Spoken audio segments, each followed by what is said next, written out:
Welcome, everyone, to another broadcast of The Soul of the Everyman on the ArtistFirst radio network.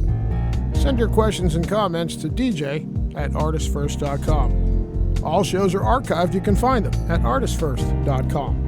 And now here they are, your hosts, Michael and Margaret Lyons.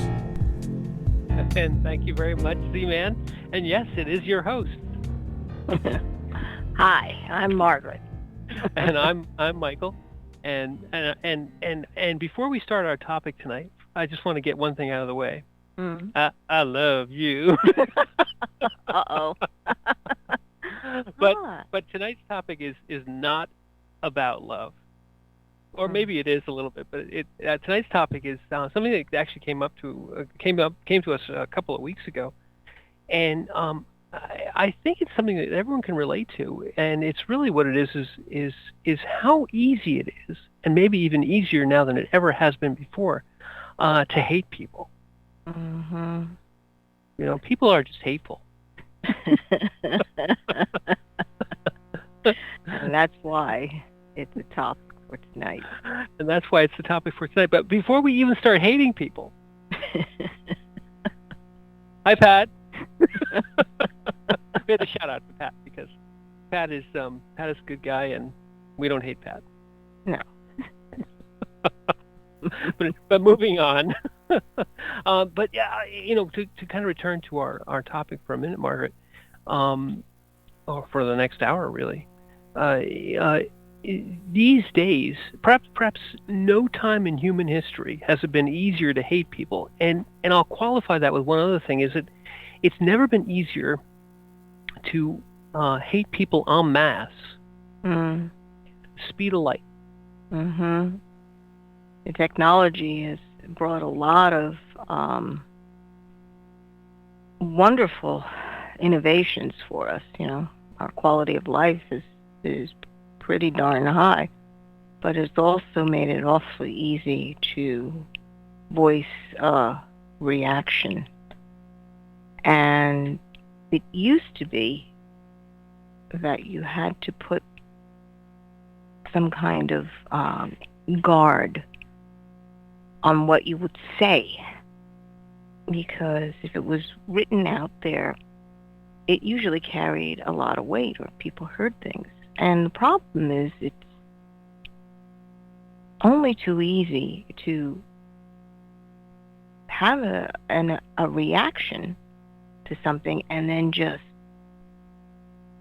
put it out there. With all the social media venues that there are, it's so easy.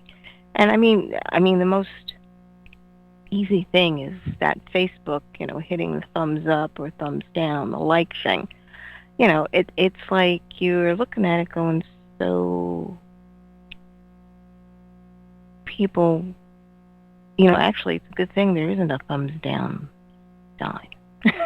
Because you're right there. I was going to say there isn't one, but if we back up for a second, I think there's one thing that's very important that you mentioned is that before, if you wanted to hate somebody, you had a limited number of venues, and some of them involved you physically taking a risk.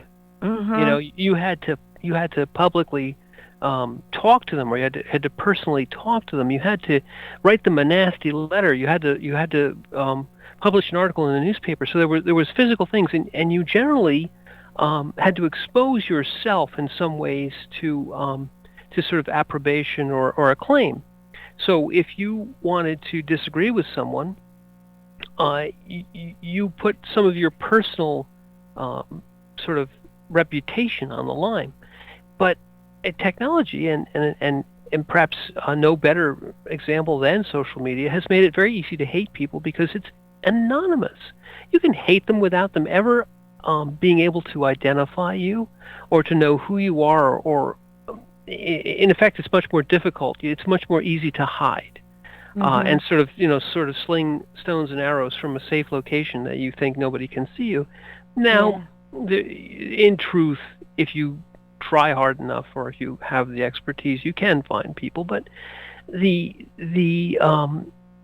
sort of the impression that people have is that they're taking very little risk for sort of the maximum amount of gain. You can you can go around trashing people and feel immune to getting trashed yourself back, if you will. Yeah, there's no accountability in that respect. It's guerrilla warfare at that point. You just a hit and run. Yeah.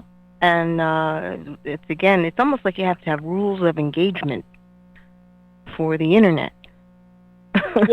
well, your analogy of guerrilla warfare is perfect, because if you think of what guerrilla warfare was and when it came to be, the prior form of warfare was very much out in the open. You lined up, you faced each other with swords or with cavalry or with whatever, and you literally went at it in out in the open, risking life and limb. Then some bright light said, well, wait a minute, let's come up with the idea of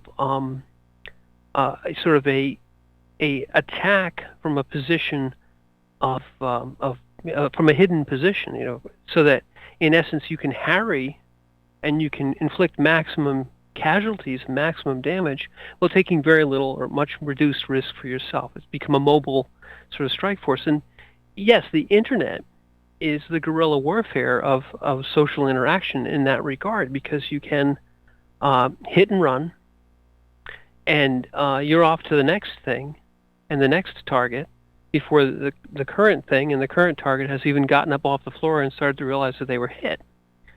And it's very appealing if that's your goal. Well, you have to first of all agree that there's a war and there's two sides. It becomes terrorism when it's not been stated that you and the other person are at war with each other. Yeah, but I agree with the statement, but I think that the stakes, the cost of hating people has become so low that people hate casually and quickly and almost for fun. Well, yeah, pretty much. It's easy. Again, why is it so easy to hate people? Right. Why is it so easy to hate people? And I think that we've kind of veered off a little bit on our premise, but one last thing on there is that people have actually made it into a sport, in the sense that they will, and the word is being a troll, or being somebody who in essence is trying to provoke reaction for nothing other than the gratification of provoking a reaction. Mm-hmm. So you've gone from having a principle, perhaps, or having at least a firmly held belief and wanting to espouse your belief and oppose those who are against you, and take some personal risk and have to kind of invest yourself in whatever it is that you believe. Whatever, it doesn't matter what they believe, what you believe, but you invest yourself in you. They invest themselves in them. There's a build up and there's a conflict. Now it's just for fun, as you say, guerrilla warfare, but it's almost just let me see what kind of trouble I can stir up, and the bigger the reaction to my anonymous bomb or my anonymous missile, the happier I am. Strange. But it goes back to that any attention is good. Mm-hmm. If I can't get positive attention, I'll get negative attention. Right. It's very young. Captain Jack Sparrow. Well, I mean, his famous line, right? You have heard of me. Negative attention is just as gratifying as positive. But you said it, and let's go back to our premise, is that it's always, even before the internet and before all this kind of easy hate, it was always easier to hate on somebody than it is to love them. And that's kind of the imbalance of the whole thing. I'll state it in the converse. Accepting someone takes effort. It takes understanding. It takes you extending yourself. It takes you perhaps having to modify yourself a little bit to accept the other. Hating, on the other hand, is always easy. It's rejection. It's fortification. It's defensive. and it's always been the perceived to be the stronger position, if you know what I mean. Somebody comes to you and they want acceptance, they want to have a relationship, and it's perceived, not necessarily true, but perceived that rejection, no, I don't like you, your toes are funny, and you've got this badge or that whatever, and in essence, the exclusivity of your clique and pushing people away from you was always seemed to be sort of the stronger position. Oh, anyone who wants to join us, well, the first thing we do is reject them because it makes us feel better. The hate part of it is sort of a pseudo power trip. It's not a pseudo power trip. It is a power trip because you want to be dominant in the field that you believe that you are governing or in charge of. Mm. And it's a very, grammar school or schoolyard kind of, well, this is my clique, high school, Lord knows. Mafia. Yes, a mafia mentality. But it's very, I think it goes back into people who are supposed to be like us. Very tribal. Mm-hmm. Your tribe is supposed to be where you're safe. This is supposed to be a group that encompasses you, envelops you. You're part of. But tribes, families. We can go in the core of that, of course, is family, and we know that families are not perfect. Mm. Tribes are not perfect. Therefore, none of it is perfect. But in order to feel good, you do that power game of putting someone down so that you can lift yourself up. And that's where the hate comes up, because you are literally taking somebody's life force, his energy, his however you want to interpret that as, and using it to your advantage. And people in general do not like that. Especially when there's nothing, it's a one-sided dealie. Well, and I think it almost always is. No. If you're with a group, then they say, you're with us, so therefore you're part of this group. Therefore, if we all put this one down, then we all are buoyed up. Exactly. To restate what you just said, in the family, the group, whatever it is that you are in, are the chosen, the accepted, the approved. So then you build the wall around the chosen, accepted, approved, and then you have the pleasure, and it is sort of a pleasure, of rejecting those who don't meet your standard, whatever your standard may be. And that position of rejection and that position of hate feels powerful and feels like an ego trip. Like everybody else is the unwashed, peons, the masses, and we are the elite. We are the ones who are in charge or have It's this, and it doesn't matter what quality it is that this group chooses to focus on. It's whatever they choose is to be used as the ruler, the metric by which they get ahead. The mechanic is the same. Mm-hmm. I've seen a lot of quote-unquote intellectuals basically saying, oh, well, because you're not as intelligent as we are, we're going to look down on you. And we've gone through this program and we've proven we're intellectuals. Mm-hmm. And, I'm just going to show you how much more smart I am than you.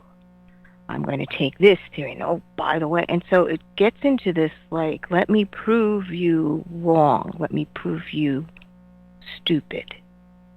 Well, I think any defining characteristic, you can be, all of us are sports jocks or whatever. All of us are a single color. All of us are, a single sex, a single gender rather. So we build our clique, and then we reject all others. So the hatred, it does exactly what you say. You build yourselves up, you reject all, and you try to say, well, if you're not part of our group, you Right. mean you're less than us. Whatever the Right. less than is, less smart, less female, You less know, whatever. we are the connoisseurs of the art world. So let me give you the three phrases that you have to use. That if people are using these three phrases, then they're part of our elite clique that knows what art is. And we've seen that over and over again at how many shows that you may be walking through, and you just hear these conversations, and it's just like you go to school and you have to wear the uniform, or you go to, goodness, any group, And any group, any human group. and I think that's the key. Yes. It's a very human thing, and that's what I think what makes it so easy. It's easy to hate, to be tribal, to kind of close yourself in, because it and it may have in some ways sort of a survival metric. It's us against the rest of the world, but it becomes toxic when it's used in essence to make the other less than human, or something that can be used or controlled, versus the fully human people who have whatever the characteristic is, pick it. So when you combine this kind of tribalism with power, it becomes very toxic. Well, the point I want to make is that human aspect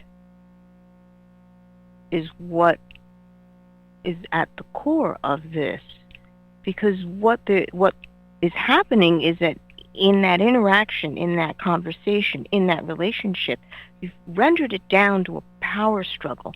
One is going to be on top and one is going to be on the bottom, and that's what you've decided. You may not have verbalized it, but your actions and what you're saying, and you're trying to bring people to a level lower than you, shows it. Mm-hmm. That is a decision that's made, that you want to speak in this particular way. Your speech indicates the type of interaction you are looking for. If you do not make space, because it is more than possible for you to make space for other people, and you make space and you allow people to say what they have to say, try to understand the concept that's being communicated. Don't fit it into a box of what you already know. That's the other thing. You already know stuff. It's like a giant shelf with cubicles, and you just slide it in. Well, this subject, slide this in. And okay, now, so I know what we're supposed to say when we're talking about that subject. It's this. It's all predetermined in your head because you already know. You are not open at that point to anything new. It's got to fit in that little cubicle.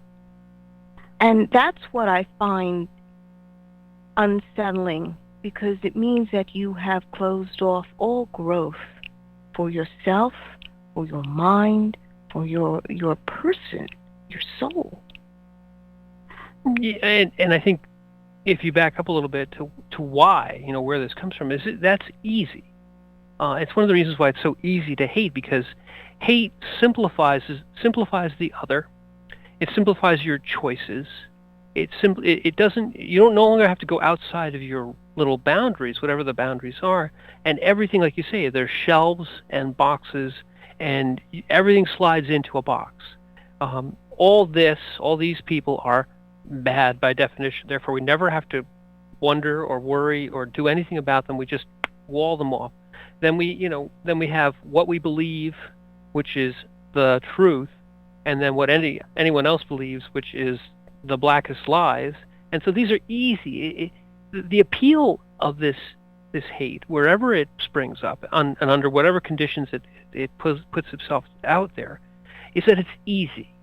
And that was our original premise, and we're beginning to see why it's easy, because everything is sort of paint by numbers, cookie cutter. You've got a a set of boxes, a shelf, a nice big wall, and the rules, and then you just apply that. You say, well, the people who fit in the box follow the rules, are by definition white as the driven snow, and everything else out there is to be hated, feared, and despised. This is an easy philosophy, but it has the risk, which you just identify, which is you are walling yourself in, and it's a philosophy which is based on no growth, no change, nothing gets in, nothing changes, and if we go back to social media for a second, that sort of echo chamber of reinforcement it is very, very easy to find now, where it's so simple to hate and so simple to find perhaps others who will reinforce those boxes. And the tribalism, which could be easily combated by this great miasma of information, people react and say, no, I have to close that down. I have to cover myself up. I have to only listen to what I want to listen to. That's the easy part of hate, and it's what makes it so easy to do this. Is it simplifies your life in a bad way. Well, your reactions and your way of response. Sometimes I look at it in terms of a template. People run around looking for a template to use in order to make a decision or how to be, and then once they get it, it's cast in iron, where you cannot change it or bend it. And you sit there, and the only thing that will break that is if the heat gets so hot that everything melts, and your world has to fall apart. That is a wonderful analogy. Because it kind of echoes back to what we were talking about before. Is when do these walls? When do you suddenly realize that this is not working? When you reach the end of yourself. When you reach a paradigm which doesn't fit and can't fit into any of the boxes you have, but yet the truth of it becomes apparent, and that's a point of pain. The other thing that you mentioned that is so grow. So therefore, if something actually manages to break through, there's a tremendous amount of pain. There's the pain of realizing that you were wrong in all this hate and walling yourself off. And then there's the pain of having to grow again, to have to change your perceptions. And so even though, and this, I think when we get to the top half, the bottom half of the next half hour, which is something, we're going to talk a little bit about how this, how the other side, even though it may seem harder for you, but the appeal is exactly that. The appeal is the simplicity. Right. Simplicity, although when you're dealing with humans, let's face it, nothing is simple. And admitting that to yourself is probably the first thing. When everything is fit so cozily into these boxes of yours, you will get to a point where it is all known to you. And suddenly you're like, is that all there is? And suddenly the vastness, you become aware of the vastness around all those little boxes and realizing, there's more space there. I'm missing something. And the emptiness begins to encroach. And that's usually when the screaming starts.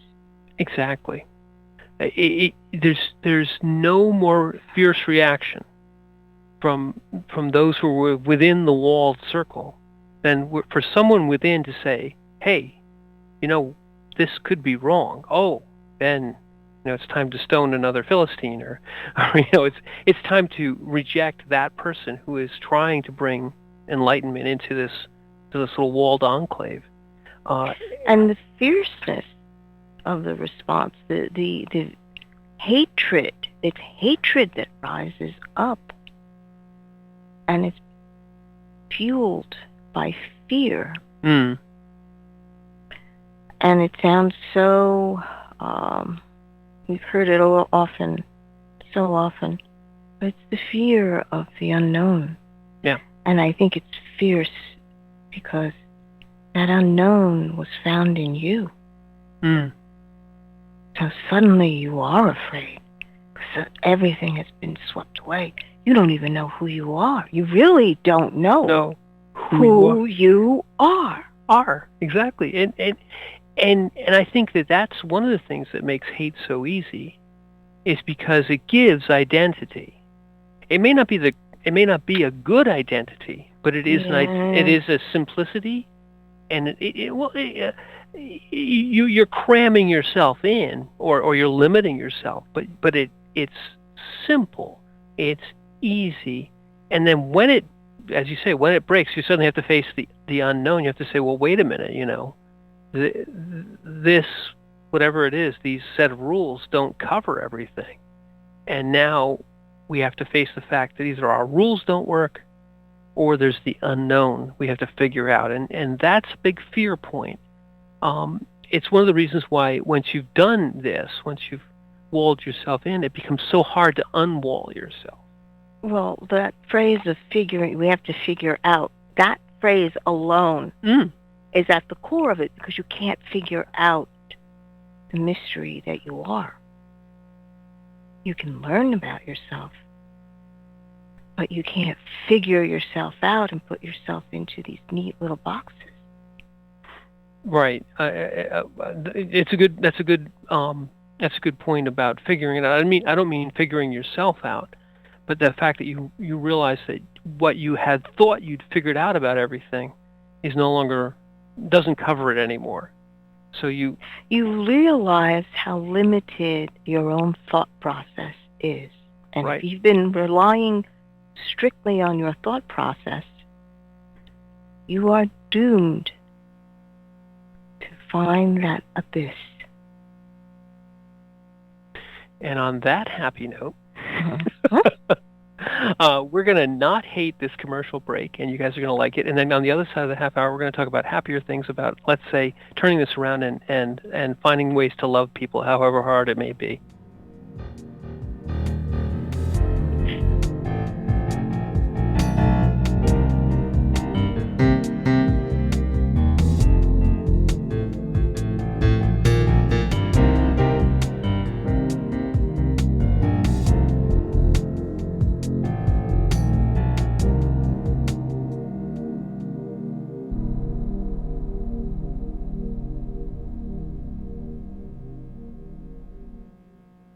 The Fat Man Gets Out of Bed is the latest book from Michael Lyons, the award-winning author of There is a Reaper.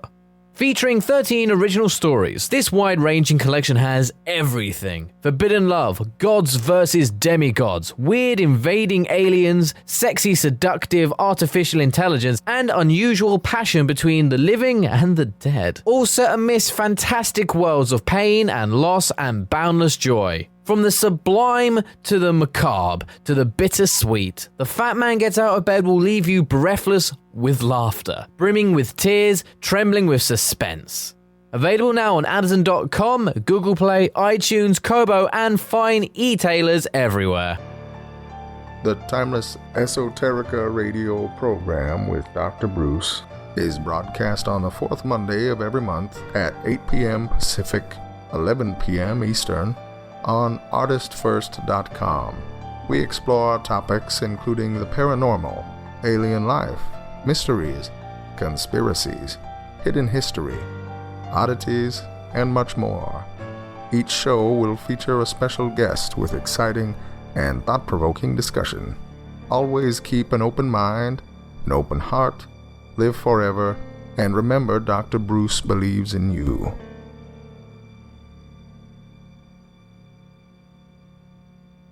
Taking God on Patrol is a first-person account of the world of law enforcement from the perspective of a Christian police officer in the fourth largest city in America. From speeding car chases to the crossing of the thin blue line, author Mark S. Cariner seeks to find God's biblical truth in a behind-the-scenes look and law enforcement. And check out Mark's newest book, The Tactical Heart. Both are available at Amazon.com. There is a Reaper is the story of 5-year-old Christopher Aaron and his life-changing struggle with leukemia. Winner of both the Indy Bragg Medallion as well as the reader's favorite silver medal for memoir, There is a Reaper has more than 100 Amazon book reviews and a 5-star rating. It has been described as life-changing, spiritual, a must-read. Just released on Audible and iTunes, this memoir is also available in paperback and on Amazon Kindle for only 99 cents. Get your copy of this life-changing memoir today.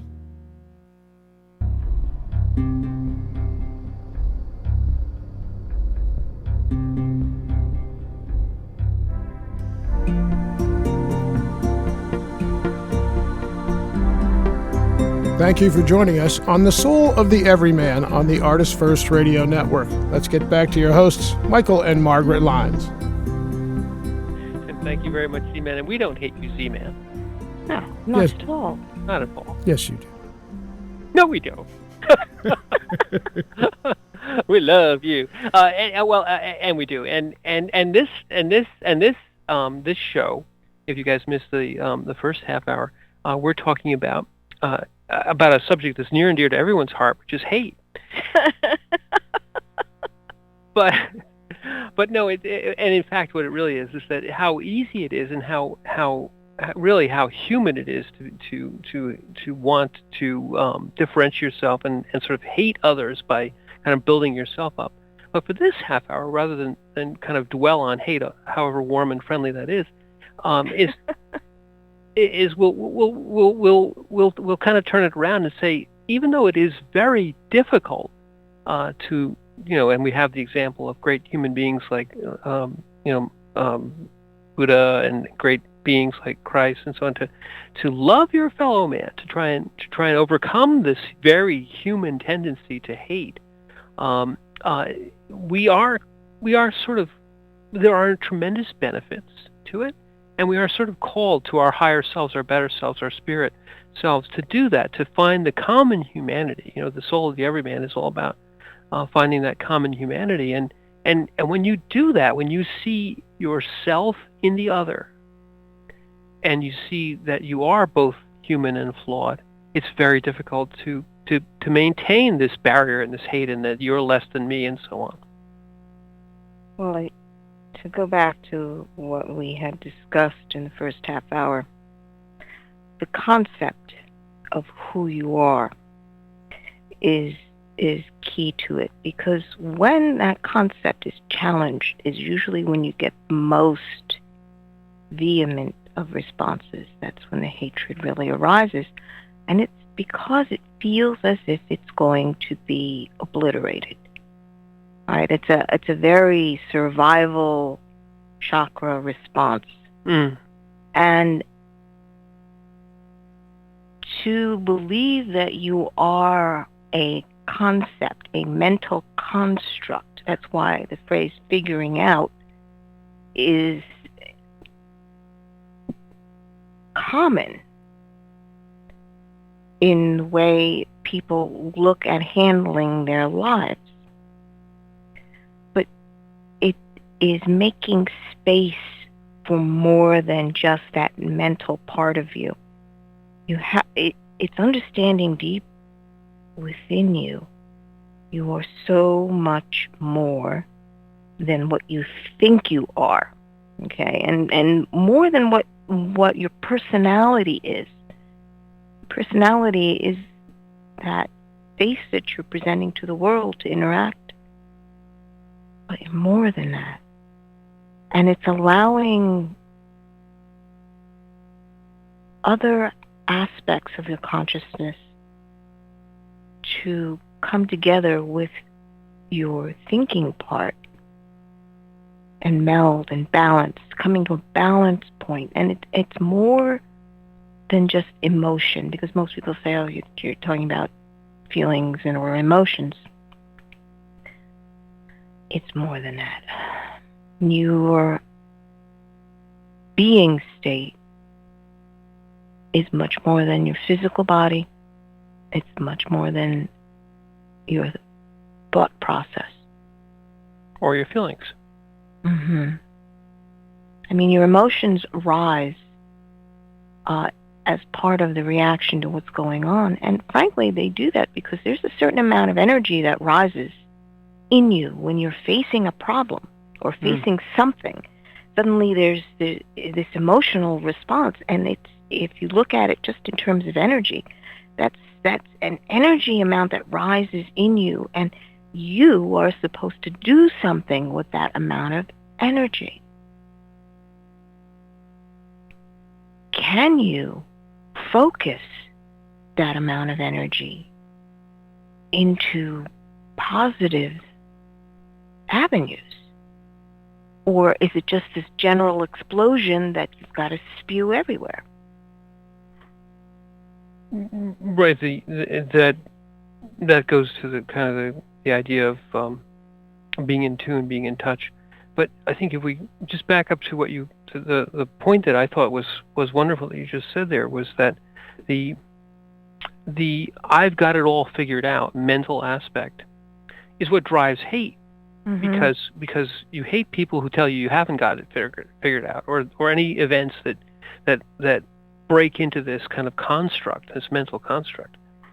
So the part of you which is open and is the being state and not the thinking, figuring out state, but the being state is the part of you that allows you to realize that not having it all mentally figured out doesn't matter.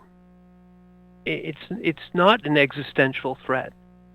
It is part of being here and realizing that in realizing your limitations and the end of yourself, getting to the end of yourself and being okay with that, and realizing that we're all, in some ways, at the end of ourselves when we have a relationship, and that nobody has it figured out, and that's okay.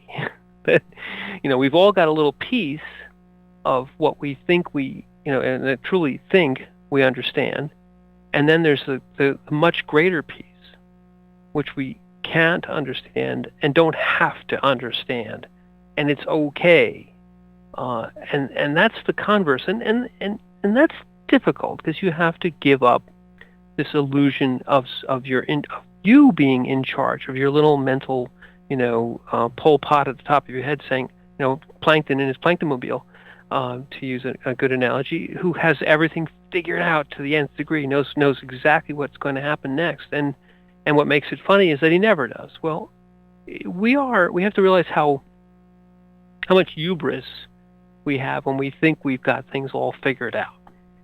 Right. That I know is supposed to be empowering, but it's empowering in terms of I have more than you. It's not encompassing and compassionate. It's, this is me and I'm much better than you, and going into that power over, power under thing where you have to be on top, taking someone who you think is lesser than you. It's like there's absolutely no respect there. And it's all relativism at that point. You're always measuring yourself in relationship to how you differ, what makes you better than others.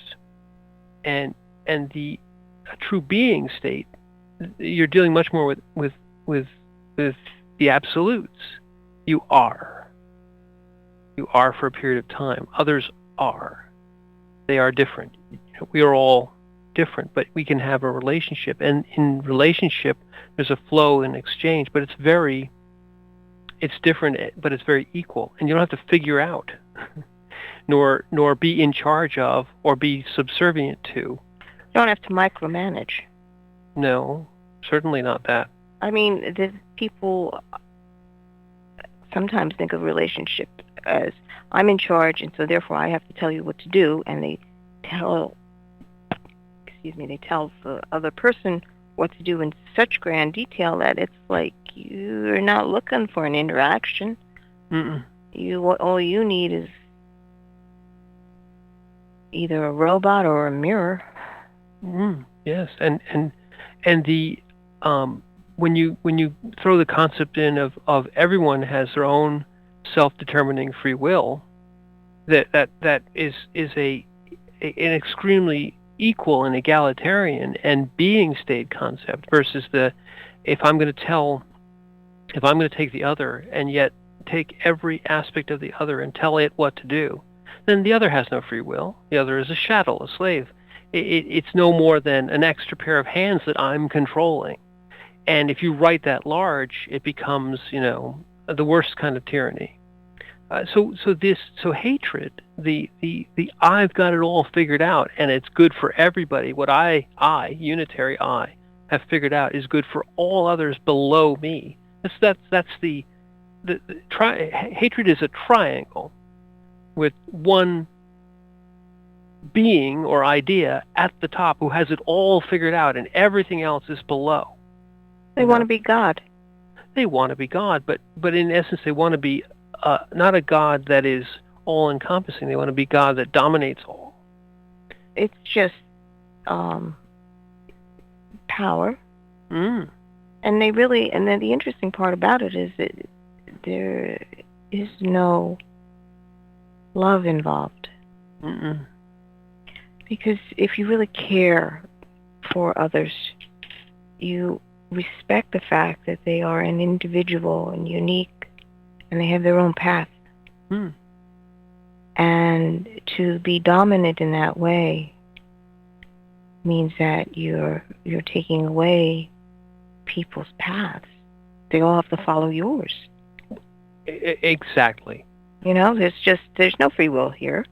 There's no individuality. It's just what I want, and I want you to do exactly what I tell you. Why? Because I'm including you in what we're doing, so you're part of my group. Well, you are subsumed into the I, into the me, into that which figures all else out. There is a unitary person, a being in charge of everything else. The being state, the true being state, where you have everyone has free will, the analogy would be more like a circle. There isn't any one thing on that circle which is in charge of any other thing, yet it's all communicating, it's all connected. And the web of life. The web of life is another thing. In a web, there isn't any beginning or end. It's a seamless whole. But each individual, let's say, point or node, which is part of the web, is connected to all others. The web of life is very much that circle type of, it's a being state kind of concept, not a unitary, I'm in charge of all state kind of concept. And the being state, the I hate everybody and everybody hates me state, is an I state. It's a unitary, singular I. It's non-inclusive. No one can contribute. It's just what this one person says or does. That's all. Right. You are a leader and followers. Even if it's not writ large, even if it's only, you and your other two minions, it doesn't matter. There's always the dominance. There's always the I, and you see it in all totalitarian organizations. There's always the I, and then all lackeys below. All, chattels to the one will. And when you turn it around into the being state, there's no I. There is us, all of us. And we are all different. We are all deterministic. We all have our own individual I's, but no one individual I is in any way more in charge of anything but its own being. Yes, you can do what you wish. Yes, you shouldn't in any way try to harm, hurt, dominate, or be dominated by any other I. That is the freedom. That is being. The hate is those wonderful dominant I triangles where everyone else is below you because they're in the outer darkness, which isn't the one who figures stuff out. It's interesting because I think the phrase that everyone hears is that one wants to be Queen Bee. Everything, the whole hive has got to answer to the queen bee. Exactly, perfect. Mm-hmm. A queen bee.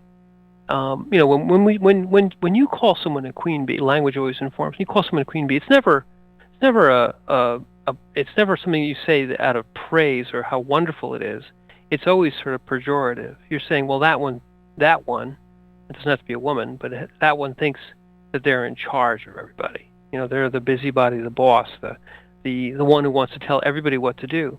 And when you write it large, you end up with, dictatorships and But the difference being, the bee hive is a natural state, and if you look at it, just genetically speaking, she is the one who actually produces all the DNA for all the workers. True. Who are all female. and I don't want to. What I'm saying is, in nature, if you look at that particular society, you would have to follow that sort of blueprint because that's what's working. I don't want to harsh on bees. Bees are cool, but I'm not harshing on bees. I'm taking an observation only. But it works for that. Because they're insects. Well, right, and it works in that model. But when you write it into what we call human society, where we all are beings, all those bees are not beings. They're missing an ing. Being. They're being bad. Don't get me started. So when you postulate that every one of those bees would be a being, and would have to decide to make themselves subservient rather than just as part of their natural state, be one of a collective, if you will. It can illustrate where you run afoul. People will look at that and say, well, that's a great analogy. It seems to work very well. But it only works if you've already set into place the triangle of one dominance. Once you have the triangle of one dominance, it can be a benevolent dictatorship. And you can say, well, the bee hive is a benevolent, it works for them.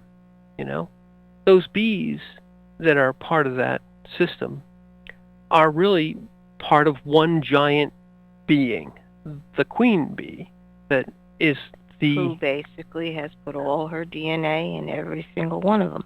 Right, and in some regards, you can stretch the analogy too far because the queen is also dependent on all of them. So meh. But when you look at people as worker bees, nobody's happy. People aren't worker bees. Well, but that's my point. These are insects. These do not have free will. They have been designed a specific way, and they know no other way of existence. Mm-hmm. Because it is written into their very DNA, their particular job. Mm-hmm. They all have jobs. Right. And they all have to do what they've been programmed to do. Right. Now, when another queen bee is born, she has to leave the hive. Yes. But what I wanted to say is that when you organize people this way, it doesn't work. But why doesn't it work? Because a person, an individual being, each one of us is a quote unquote queen bee. We are all complete, and we all, in whatever circumstances, could be the unitary bee that told all else what to do. But that's the wrong way to look at it. You have to look at it as being we all have this ability to be a being. Therefore, no one is greater. No one is the one who has given DNA to the whole hive. So there isn't a way to say fairly, and under any circumstances, that my I is greater than the other's I, and that therefore I become the queen bee of the other. That's where it breaks down. It says, well, this would work, it would be great, but no, it doesn't work because no one of us is happy being a chattel. the being state of ours, when we find that we have been caged or have our free will taken away, suffers. It's injured. The bees in a hive are not injured. In fact, that's just who they are. That's what they are. But human beings being each one of them created as a being, a whole being. If you say you are lesser, you are now under my control, you've taken away some of that. You've made them less. The whole point, you've made them lesser. You've made them less than you, because you are now in charge of whomever. Well, that's when hatred is allowed to express itself. It's when you have decided, or someone has decided, that this other person is less than, so it's okay to pick on them. Right. Or tell them what to do. Or, take their life. And that, literally taking their life is something that is done in human interactions. When you are dominant over another one, that power struggle, power over, power under, you're on top. You are literally taking energy from that person. You are taking life from that person. Exactly. And why is that okay? It's not. But that question doesn't come up. That's my point. And I think, even though the question isn't stated, that's the root of the unhappiness of hatred, is that even those within the clique, even those within the walls, there's a hierarchy within. There's always this unitary power over, power under. And whomever is under, and when it really is completely expressed, all others are under, they are made less than and injured, and they feel it. And we all feel it. We all feel when we're being controlled, and nobody likes it. So turning it around, being more positive about this thing, it always feels good. It always feels right in the being state to recognize the other as another being, as a being in which we can have a relationship of equals, where we can trade the energy back and forth freely.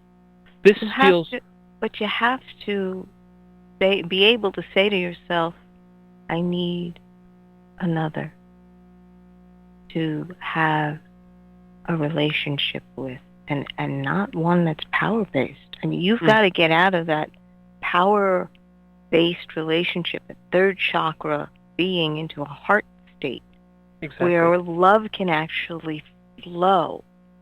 Because in the third chakra, love is always conditional. It's almost like when you are looking for that template of how you're supposed to be, so you do things right and things never go wrong, and so you've decided that this is going to be the way I'm going to do it.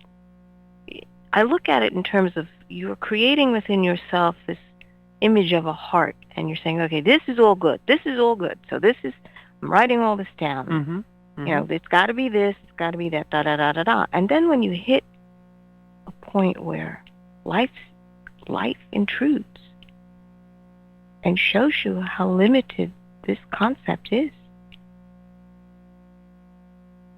that heart breaks apart. You literally have broken part of your concept of who you think you are. So what happens is that you feel at a loss, so completely at a loss, that you are searching for any kind of ground from which to build back up on. To be shattered, this concept of what you think reality is shattered. And when that happens, you don't even know where to begin to take your first step, because suddenly everything is unknown. Does that mean if I take my next step, it's going to be a bad one? That's when the spin starts in the head. Instead of relying internally on your heart and knowing that you are, and you didn't need to think about it to be alive. Well, and I think what you've illustrated there is the fragility of the I've got it all figured out. Because it never works. It always feels good, but it doesn't work. It always feels like a shortcut and it's easy, but it doesn't work. You reach the end of it, you reach the end of yourself, and then you have a breaking. If you move out of the third and into the fourth, into the heart, and even higher, but into the heart, you have the resiliency. You have the heart to the heart, the flow of heart to heart, the realization that you can't figure it all out. You just got to be expansive and open, and you have to let it go. You have to let it go. And you have to forgive. At that point, you really have to forgive. Forgive yourself for forming this concept, and forgive yourself for hurting. Last week's show. But yes, exactly. And once you get into the heart, and we said it last week, it's where you reach the end of yourself and either have to beg forgiveness, probably have to beg forgiveness, as well as give forgiveness. Hatred, you want to talk about the easiness, hatred means never having to forgive, too. That's true. You never, well, that's because you're on top. You're on top. So therefore, you're never wrong. You're never wrong. It's so awesome.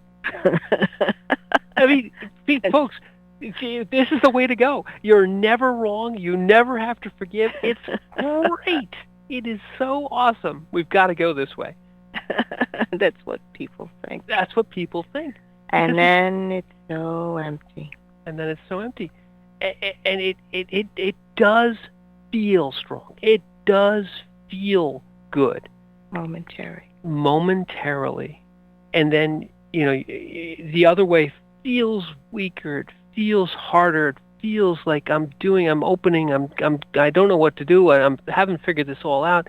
You have to shut the mental mind, which is, if you look at any system modality which encourages meditation, you shut off plankton in the top of the head. You shut off the mental, I've got it all figured out, and you just be. And you realize that, yes, you can't figure it all out. And it's going to be okay anyway. The being state does not need your thoughts to function. That's why meditation has to do with all that breathing, because it's autonomic. Are we? Oh, all right. And I guess we have reached the end of our show. I hate that. Endings.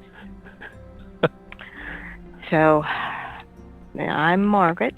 And I'm Michael. And thank you for listening. And I love you. Ah.